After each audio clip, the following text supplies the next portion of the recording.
Hi, my name is Lena. I'm from Beirut, Lebanon, currently living in Australia. I came across the movement in Gangjong in 2011 or 12 when I saw some pictures online of people protesting in front of police. The pictures were very moving, so I was getting ready to do my research in Korea. When I first arrived to Korea, all I wanted to do is to go into that place and learn more about the movement and learn more about what's happening in Gangjong. So I spent about 2 years with the lovely community protesting the military base, and I've been writing about it for nearly 10 years now. Yeah, well, could you tell us a bit more about your research? My research is about Catholic social movements in South Korea. I was doing an ethnography of the Catholic community that participated in the anti-base movement in Korea, specifically in Gangjong, but also anti-nuclear movement in Miryang and at that time, and also the participation of the Catholic community in the Sewolho movement.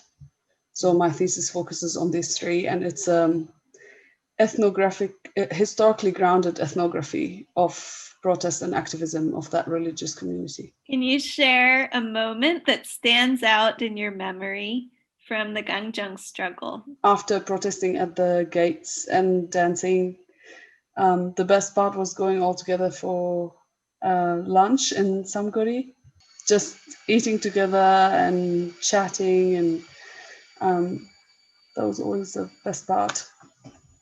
I miss that. Actually, it was really shocking when I came back in 2017 after the base was finished and they've completely changed the space. It was really disorientating because we used to where we used to protest at the gates of the construction was not like the gates of the entrance of the gate of the military base. So it felt very confusing. And I couldn't figure out where was what, and it felt really strange.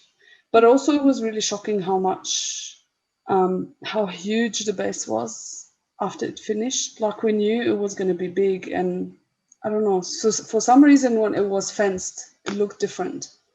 When they removed the fencing and you could see the space, it just looked massive. It looked bigger than the village, even though it was in the village. Is Samgori still there? Yeah. And the Kongso? It's probably still very similar with 2017. What does the 5,000 days of Gangjong struggle mean for international society? I can answer this question as a scholar and as an activist. As a scholar, working with a movement that have been going on for 5,000 days is really impressive. It's very rare to find social movements that keep going on for years and years and sustain themselves.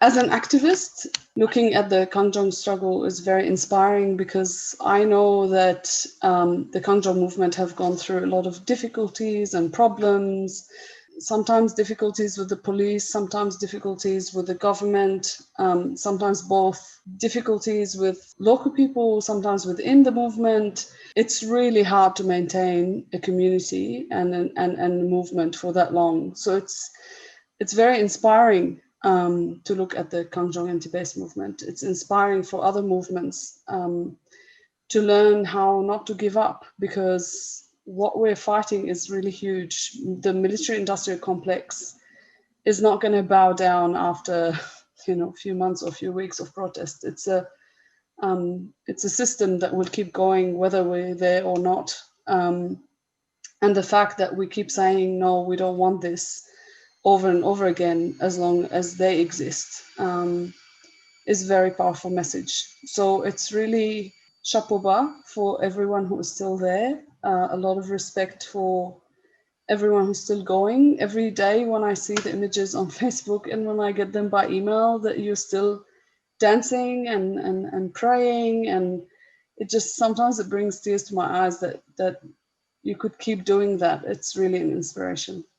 Yeah, for you personally, a meaning or influence that Gangjang has brought? As someone who grew up in war, as a child, all my childhood was during the war.